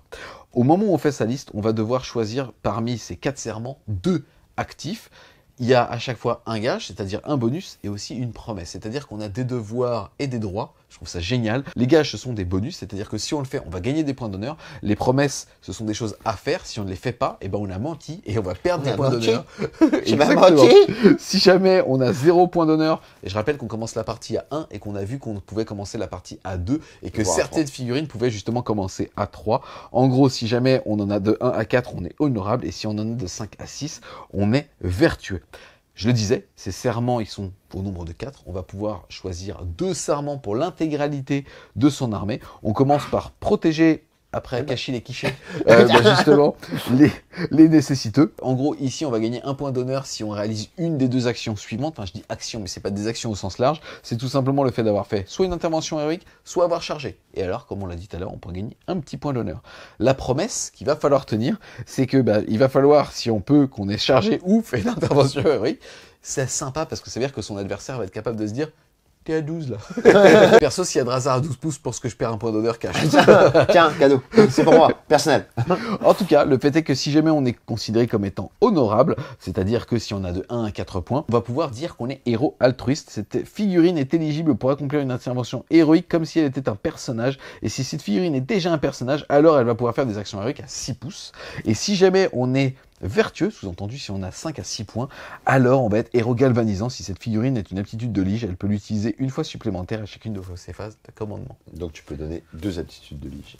Et toute ton armée, en honorable, devient personnage, intervention héroïque. Tous tes IK ont intervention héroïque, c'est pas négligeable. Ensuite, on va avoir le serment défendre le royaume, encore une fois, les gages. Si à la fin de votre tour, vous contrôlez plus de pions objectifs que votre adversaire, alors on marquera un point d'honneur. Et la promesse, c'est si à la fin d'un tour, vous contrôlez moins de pions objectifs que votre adversaire, alors que vous aviez promis à votre petite maman, quand elle vous a donné un chèque à Noël en disant « Je vais m'acheter plein d'IK !» Je contrôlerai plein d'objectifs, maman. C'est énorme. Et ben là, pour le coup, t'as menti à ta mère et tu vas perdre un point d'honneur. Bravo. L'aptitude honorable, c'est devoir et sagesse. Au début de votre phase de commandement, le bonus réglementaire de PC vous accorde un point de commandement supplémentaire. Ça signifie qu'on en gagnera 2 au lieu de 1. Et l'aptitude vertueuse, c'est cette figurine gagne objectif sécurisé. Si une figurine a déjà cette aptitude, elle compte alors comme 3 figurines supplémentaires pour déterminer qui contrôle l'objectif. Donc tes gros passent sécurisés à 10 et tes petits À passent 8. sécurisés à 8. Là, bah ouais, tu vas en contrôler des objectifs à ce jeu-là, hein. Putain, c'est ouf quand même. Hein. Ensuite, on va avoir le serment ne refuser aucun défi. À la fin de chacun des rounds de bataille, si au moins 2 unités ennemies ont été détruites par des attaques de mêlée, alors on gagnera un point d'honneur. Et la promesse, c'est que c'est pas que tu n'en auras pas détruit d'autres, c'est que tu auras battu en retraite, alors tu perdras un point justement d'honneur. En tout cas, si jamais justement on a entre 1 et 4 points et qu'on est honorable, c'est à chaque attaque de mêlée de cette figurine, si elle fait un mouvement de charge, une intervention héroïque, alors on aura plus 1 pour toucher. Et si on est vertueux, vous pouvez relancer les jets d'advance et de charge pour la figurine. Plutôt pas mal. Ensuite, on va avoir abattre les tyrans. Si une figurine chevalier impérieux de votre armée a détruit une ou plusieurs figurines seigneurs de guerre, personnages, monstres ou véhicules à ce rang de bataille avec une attaque de mêlée, alors vous gagnerez un point d'honneur. Et malheureusement, la promesse qu'on n'aura justement pas tenue, c'est si moins de 2 unités ennemies ont été détruites, alors on perdra un petit point. L'aptitude honorable, c'est à chaque fois que cette figurine est choisie pour tirer ou combattre, vous pouvez relancer un jet de touche ou un jet de blessure. Et en vertueux, c'est une fois par round de bataille, quand vous faites un jet d'advance, un jet de touche ou un jet de blessure ou un jet de sauvegarde pour une figurine, alors vous pouvez le remplacer par un jet de 6. Simplement. Comme on l'a vu, en fait, chaque serment est plus ou moins dur, plus ou moins fort, que ce soit dans les gages, dans les promesses, ce qui va avec les aptitudes, donc aussi bien honorable, vertueux, ce qui va donner. Il y en a qui clairement peuvent être assez stables. Moi, très honnêtement, en V9, défendre le royaume, je trouve qu'il est super fort. En plus, maman a promis, quoi. Donc non, il a... Et l'impact n'est pas... Si on n'a pas envie de jouer avec les points d'honneur, si on n'a pas envie de jouer avec les gages et les promesses, et qu'on reste à 1 ou 0 point d'honneur, il n'y a pas d'effet négatif, en fait. C'est vraiment que des bonus, si on va les chercher. Donc, 2 serments à aller chercher pour jouer dessus, sur sa liste, je trouve que c'est plutôt pas mal. Ah, franchement, je trouve que ces mécanismes de jeu sont extraordinaires. C'est un petit peu le pendant, justement, des auras d'effroi, des RK. En RK, on peut enlever un objectif sécurisé, ce qui est très très fort, hein. Mais là, je trouve que c'est encore plus dynamique. Ouais. C'est pas juste choisir un tableau, là, c'est vraiment, je vais avoir à le faire, je vais te promettre des choses, en tout cas, je trouve que c'est assez sympa. Le problème, c'est qu'en termes de lisibilité, c'est très complexe, quoi. On l'a vu, on commence à cumuler les traditions, les reliques, les traits de seigneurs de guerre, les effigies chevaleresques, les listes qu'on va voir là, les leçons, si on prend des mentors, tout cumulé. Ouais, acheter une grande ardoise magique. Voler une grande ardoise à votre gamin. Voilà, une grande ardoise, le tableau. Allez, bougez pas, j'ai un PowerPoint. Voilà. Non, ça va commencer à être très compliqué. Je pense qu'il va falloir des tokens ou des petits reminders assez rapides. Et se les faire et prendre des habitudes en phase de commandement, parce que sinon ça peut être un peu comme le Mechanicus. L'Adeptus Mechanicus qui pouvait avoir un côté un peu fouillis si on maîtrisait pas sa liste. En fait, ce que je vais faire, moi, c'est plutôt que de mettre des post-it, je vais jouer avec des figurines en papier. Et ce sera noté dessus. C'est joli. On passe maintenant au datasheet. ici on est en France, les Arminger, les Warglaive, c'est terminé. Non, Ce sera c'est- Armigère. Elvérien. Exactement. L'Elvérien, le fameux. Exactement, Armigère. Donc lui, il vaut 155 points. Je sais qu'il est pas mal décrié pour l'avoir joué et pour avoir justement écopé pas mal De motos. de motos. Celui-là, je l'aime beaucoup parce qu'en backline, il est quand même vraiment pas mal. Il bouge de 12, hein, ils ont perdu en mobilité, mais on les a déjà découverts avec la partie RK. Il dispose de 2 autocanons Armigère, donc ça fait qu'il va quand même faire 4 des 3 tirs de force 7, moins 2. 3. On se rappelle qu'il y a plein de petits stratagèmes justement pour leur permettre de blesser auto sur du 6 pour toucher. On en choisit 3. Donc est-ce qu'on va avoir envie de jouer 3 fois 155 points? À une, pourquoi pas en backline? Tu vois ce que je veux dire? Si jamais tu veux que tes gros soient du corps à corps ou ainsi de suite. Le fait est quand même que je trouve qu'à 155 points, ils sont pas mal. On va juste noter le fait que si jamais on est Mechanicus, on va pouvoir remplacer son fuseur par une mitraillette Cognis. Et si jamais on est Imperialist, on va pouvoir le remplacer par une mitraillette Aeronide. Je trouvais juste ça assez Oui, c'est rigolo, en mignon tout cas. le fait qu'ils aient fait le split entre Mechanicus et Imperialist pour le changement d'option. Voilà. Comme tu l'as dit, en plus, ce qui est pas mal, on va avoir dans les aptitudes de lige, c'est-à-dire qu'on va pouvoir commencer à faire des rerolls de 1 pour toucher ou autre. Donc c'est vrai qu'on peut en plus les buffer, ou en tout cas les stabiliser. Moi, je les aime bien. Yes. Ensuite, on va passer aux Armigères Astières. C'est les moins chers. Ils sont que à 145 points. C'est vraiment pas cher. Faut quand même les mettre en opposition aux Dreadnought qu'on a côté Imperium, qui ont moins 1 pour un dégât et ainsi de suite. Mais on l'a vu tout à l'heure, si on est sujet à un lige et qu'on est honorable, on peut avoir justement aussi ce petit moins 1 dégât. Là, c'est la version justement qu'on connaît déjà. C'est-à-dire que c'est la version avec une lance thermale qui fait du propre et qui gomme. Ouais. Donc, Et tu sens bon. Exactement. Elle était lourde des 3, ils l'ont stabilisée, elle est devenue lourde de 2. Ça, c'est pas négligeable. Yes, et ils l'ont aussi modernisé, puisque maintenant, quand on est un pied porté, c'est des 6 plus 2. Et surtout, en fait, la bitronçonneuse Reaper, qui va la permettre de passer force 10 PA moins 4, dégâts flat 3, et force utilisateur, donc force 10 PA moins 3, dégâts 1, en faisant pas 4, mais 8 attaques. Et on l'a vu tout à l'heure, on a moyen de se buff, justement, en montant potentiellement à 12 attaques. Donc, c'est pas mal. On passe maintenant au gros, c'est-à-dire au pas très très gros, mais au plus petit que Au moyen. les Elverins. Au moyen. Exactement, au moyen, avec le chevalier errant. Lui, il vaut 435 points. Si on regarde, il ne bouge que de 10, donc il a quand même perdu un petit peu de ce côté-là.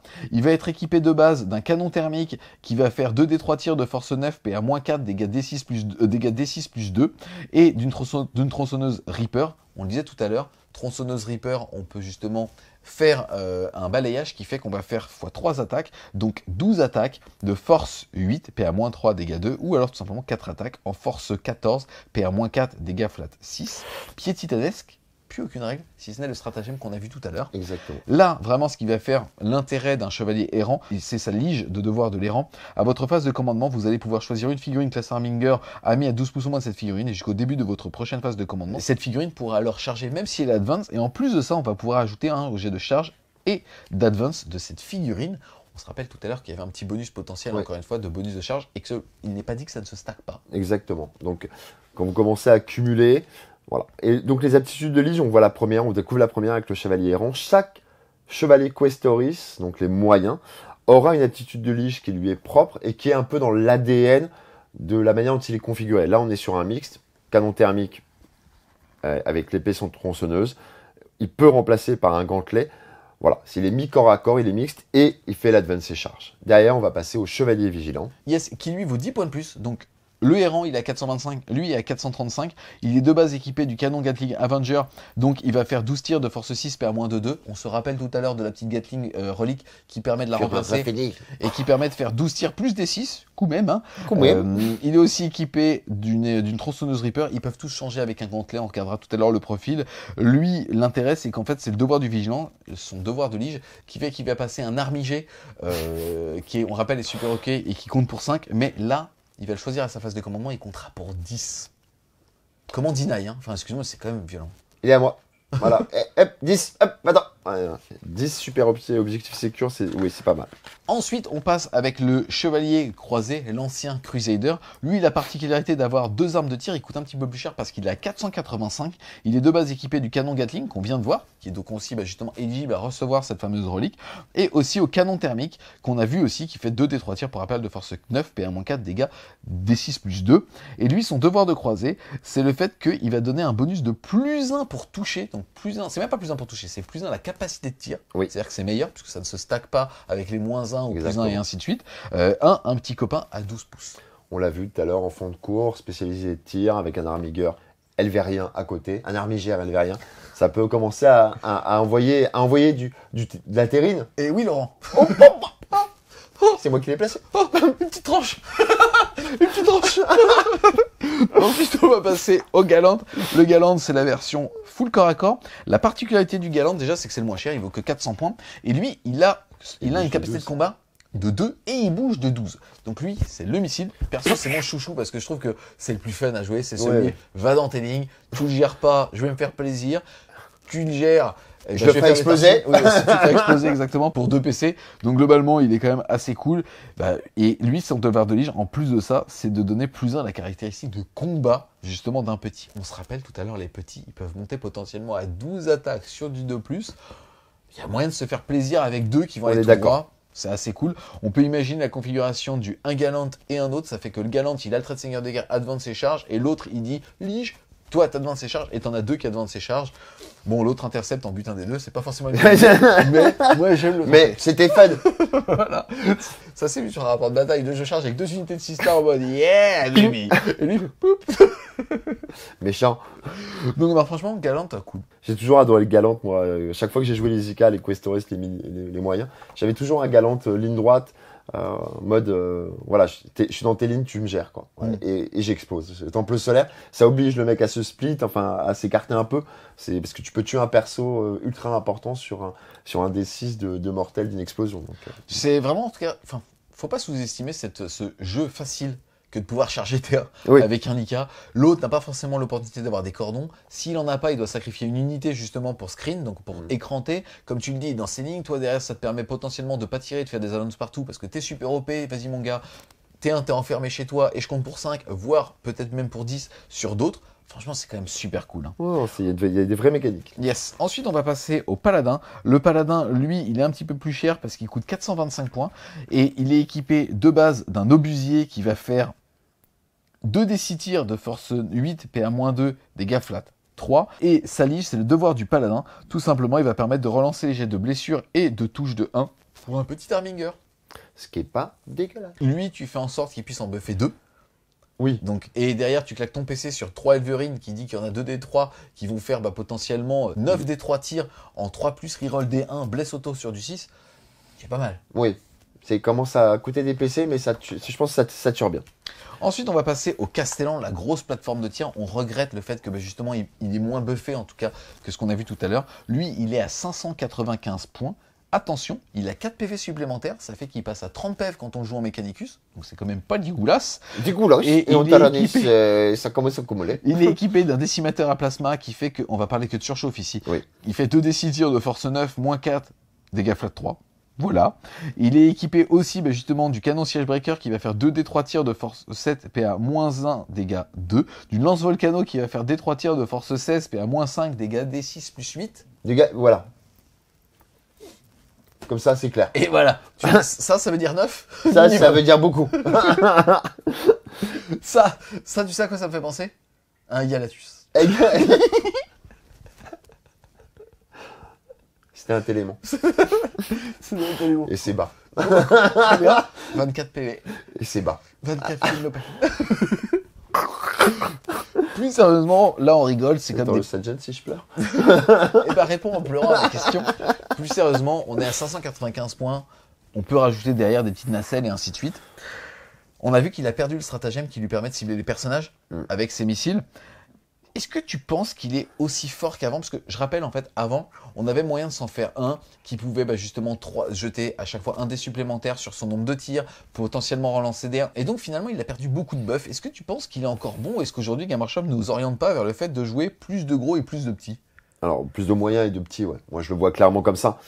Ou un gros comme ça et plein de petits. Mais c'est vrai que, clairement, quand tu vois les buffs que tu peux donner avec les aptitudes de lige et autres, grâce au Questoris, moi, à ce prix-là, c'est dommage parce que j'ai un Tchak, j'ai un Castellan à Valiant.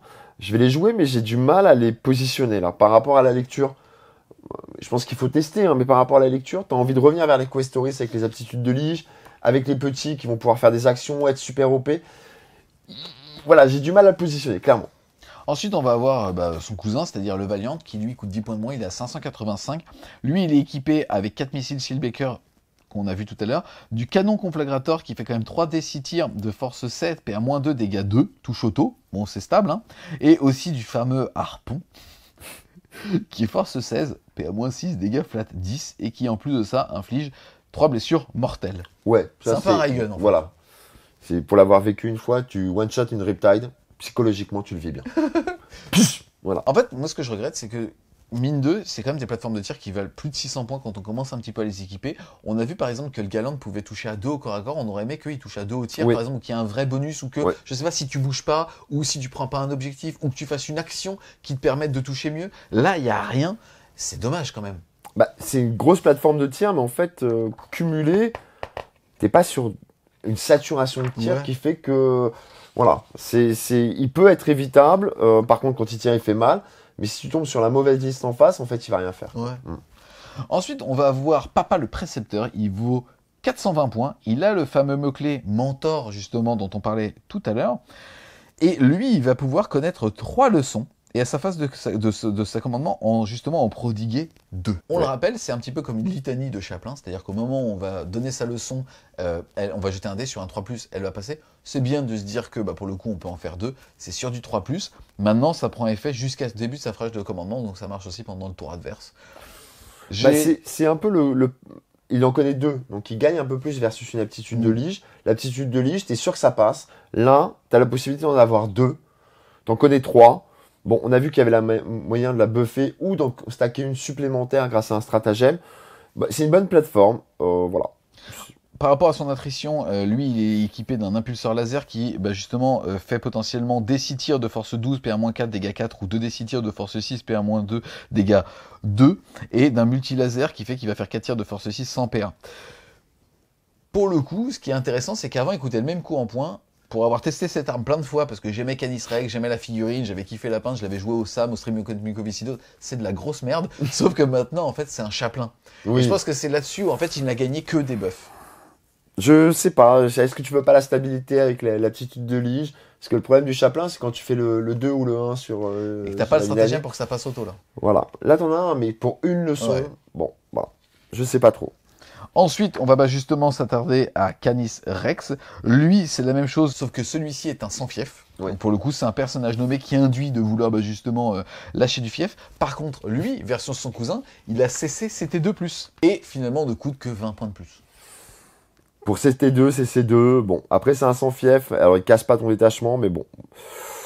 Il a un Thunder Strike, enfin à la place de l'épée, il a voilà. Bon, c'est un mentor. Voilà. Là où ça donne envie de le tester, c'est surtout en réaction de son adversaire. C'est-à-dire que, vas-y Coco, je joue Ika, tu vas aller chercher du super lourd, tu peux potentiellement aller chercher de l'assassinat, mais lui te permet justement de te cacher avec ton petit gars là, avec ton petit Gretchen.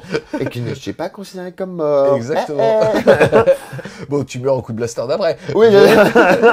On a fait le tour les amis, justement de ce qui va faire l'ADN de ce Codex Imperial Knight. C'est quand même super sympa. Je trouve que Game Workshop a rempli le contrat de faire jouer peu de figurines, mais d'avoir une vraie ADN, de pouvoir s'identifier à chacun justement de ces gros robots sur le champ de bataille, avec une vraie profondeur. Je pense que limite, on est sur un codex avec le moins de pages qui va te permettre, en termes de list building, de te faire des nœuds au cerveau, et ça, c'est vraiment cool. Mais par contre, c'est aussi des nœuds pour ton adversaire, de comment est-ce qu'on va réussir à lui faire lire notre jeu, ou en tout cas nos règles sur le champ de bataille. C'est clair, je prenais l'exemple de l'Adeptus Mechanicus, on n'est pas au même niveau, mais il y a une profondeur de multitude de couches de buff qui fait que ça peut devenir quand même très complexe à lire, plus les aptitudes chevaleresques avec le fait que tout d'un coup tu vas pouvoir faire 2 liges au lieu d'un. Voilà. Mais en tout cas, comme tu dis, le contrat est rempli, ça veut dire que par rapport au primaire, par rapport au secondaire, par rapport au fait que tu vas pouvoir avoir un vrai jeu et pas juste être dans l'attrition bête et méchante. Et donc une grosse rejouabilité. En plus. Et pas juste dans l'attrition bête et méchante de l'ICA, qui était malheureusement avant que les data slate ou avant que le chapter approve arrive pour lui. Là, le contrat est rempli de ce côté-là. Moi, je pense qu'il est fort. Je pense qu'il y a des belles mécaniques à faire. Il y a des belles reliques, il y a des beaux traits. Tu peux vraiment être très fort sur le primaire et maîtriser tes secondaires. Et c'est exactement comme ça qu'on joue en V9. C'est quand tu te garantis le nombre de points que tu vas pouvoir maîtriser. Et j'ai l'impression qu'il remplit ce contrat-là. Donc pour moi, je vais dépoussiérer mes JK et je vais me faire un plaisir de les jouer. Moi, ce que j'aime, c'est que pour faire l'analogie avec le RK, on est sur 2 armées qui sont quand même bien différentes. Là, on a des promesses. De l'autre côté, justement, on a des aptitudes d'effroi. Là, on est vraiment piégé par les décors. Là où on est vraiment beaucoup plus fourbe avec le RK, où on peut se dire, ouais, certes, ça va me coûter 4 PC, mais à côté de ça, je vais passer à travers un ou deux murs en phase de mouvement et un ou deux murs, justement, en phase de charge pour les deux autres PC. Tu vois ce que je veux dire? C'est ça que j'aime, c'est qu'en fait, vraiment, tu vas affronter des IK ou jouer des IK, tu vas peut-être juste aller rajouter un sticker sur ton IK et dire, maintenant, je suis RK. Et à côté de ça, ça va pas dû être toute la même ADN, donc le même plaisir de jeu. Je pense que l'IK est peut-être un petit peu au-dessus. Parce qu'on est quand même dans un jeu très violent et le fait de se faire des blessures pour gagner en stabilité ou en mouvement, là, tu le fais passivement. Là où je pense qu'il est aussi un peu au-dessus, c'est sur le fait qu'il maîtrise l'objectif sécu et le fait de pouvoir contrôler ses points. Encore une fois, c'est ça. La seule chose sur laquelle, au niveau attrition, je pense qu'on est quasi sur la même chose. Mais j'ai quand même l'impression que l'IK maîtrise plus le mécanisme de la V9 sur le fait de pouvoir buff, ça le RK le fait, mais sur le fait de pouvoir jouer sur les objectifs sécurisés, le fait de mettre un gros sécurisé. Voilà, ce genre de petites choses. Sécurisé, voilà. 10 figurines pour un robot qui en fait 160 points. On a vu tout à l'heure 145 points. Pour 115 points, tous les jours, je te sacrifie un mec pour te deny. Hein. Même les objectifs secondaires, on a vu les objectifs secondaires qui peuvent être liés au serment, des choses que tu maîtrises, qui peuvent être liés à ton map control, au fait de ne pas reculer. C'est bête, mais quand tu commences à cumuler des secondaires où tu te garantis, sans jouer avec l'adversaire, c'est dur à entendre, mais le fait de garantir tes secondaires à 9, 12 points, quelle que soit la stratégie adverse, mis à part si tu t'assures des 60 points par game, c'est voilà, très donc très fort. Donc tu sais que tu seras jamais sur une grosse défaite, même si tu joues contre un codex qui est très fort en face de toi. Bien évidemment, il y a les top codex qui vont te massacrer, mais ça permet quand même de jouer, ça permet d'avoir une vraie stabilité là-dessus. Moi, je trouve que c'est quelque chose de très agréable et qui est cohérent avec la V9. Je vais conclure en disant que c'est cool en fait de voir que Game Workshop finalement n'a pas sorti de codex avec le RK qui sont de la veine du tyrannide qui casse un petit peu le jeu et que là justement on est sur un jeu sain et pourtant j'ai critiqué très longtemps justement les super lourds parce que je trouvais qu'ils polarisaient trop la game parce que c'était des games à craquage. Il te reste un PV, tu me défonces le cul, je t'ai enlevé le PV vu que je t'ai retiré 20% ou 25% ou voire 33% de ta liste, il y avait no match. Et je trouve que justement ça va jouer de plus en plus et qu'on est finalement dans une lignée d'un codex V9 qui est pas une aberration et ça fait juste plaisir en fait, ça assainit en fait justement le paysage des codex de se dire moi je vois un Nika, je vais prendre du plaisir pendant 2 ou 3 heures avec lui et ça va pas être du no match, tu vois ce que je veux dire? Ce qui était un peu frustrant quand on jouait contre un Nika, c'était soit on savait et on avait de quoi le gérer, et là il n'y avait pas de match pour l'IK, soit tu n'avais rien pour le gérer, et l'adversaire pouvait être ultra frustré parce qu'il allait juste subir. La V9 fait que tu subis moins parce que tu scores, même si à la fin tu es mort, tu scores. Et la saturation de tir du fait du coup en point fait que l'IK ne peut pas te raser si tu jouais plus, joues plus ou autre. Donc c'est vrai que je suis d'accord avec toi, cette polarisation de voir arriver des très grosses figurines, c'est un peu lissé, déjà parce qu'il y en a plein, dans quasiment toutes les armées, et c'est un peu lissé aussi sur le fait qu'on est moins dans l'attrition et dans la destruction pure avec les nouvelles versions. Après, moi, j'ai un petit reproche par rapport à ce codex, c'est qu'il n'y a pas de nouvelles figurines. Et ça, c'est dommage. Sur les petits, on a les petits Forge World, on aurait aimé les voir arriver. Est-ce qu'ils vont être considérés, ou en tout cas récupérer les mots-clés dans la prochaine fac? On l'espère. Mais c'est vrai que c'est un peu le truc qu'on pourrait regretter, c'est pas voir arriver de nouvelles figurines, comme ça a été le cas pour le RK. En tout cas, un grand merci à toi LOL justement d'être venu en petit Gretchen pour me donner une invulnérable à 4 si un jour je décide de jouer un gros. Et je te ferai mes promesses à toi. Et moi je ferai mes gages. Je t'appellerai à chacune de mes gammes. Non, je te promets de faire des interventions Eric. Arrête de m'appeler. Arrête, il est 3h du matin. On espère clairement que vous avez aimé cette vidéo. Si c'est le cas, n'hésitez pas à mettre un gros pouce bleu dessus, à la commenter, à la partager. Si vous voulez continuer de supporter French Wargame Studio et nous permettre d'avoir encore plus d'IK au studio, n'hésitez pas à aller faire un tour sur le Tipeee. Le lien sera en description. Et nous, on vous dit à plus, les Wargamers.